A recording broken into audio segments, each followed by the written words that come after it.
So we know that a amino acid is consisted of a genetic code. We also knew that the genetic code had 3 nucleotides in it.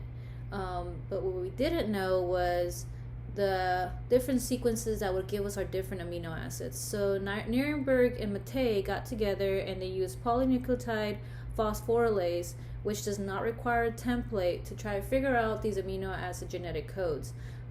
They used mRNA homopolymers. So a homopolymer is an RNA molecule that consists of a single type of nucleotide. So CCC, UUU, GGG, and so on. So what they did is that they separated all of these into the different 20 amino acids that we have, and they try to look for radioactivity.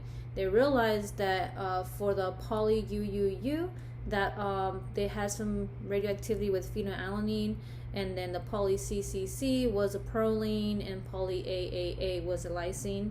Unfortunately, they were not able to find the poly GGG, but thankfully in 1964 they did get to, Nirenberg did get together with a different scientist named Letter, and they used the ribosome tRNAs to try to get the genetic codes that do the amino acids.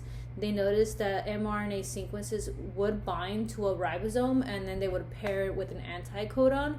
So what they did is that they were able to put these into some nutricellulose, and they were tried to separate through a filter, and the tRNAs were, if the tRNAs were paired together, they would get stuck in the filter, and they would be able to figure out the different genetic codes for those amino acids.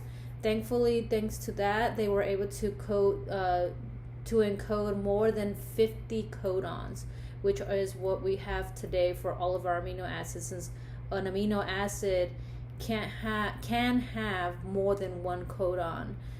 So this was able to prove a little bit more about genetic codes.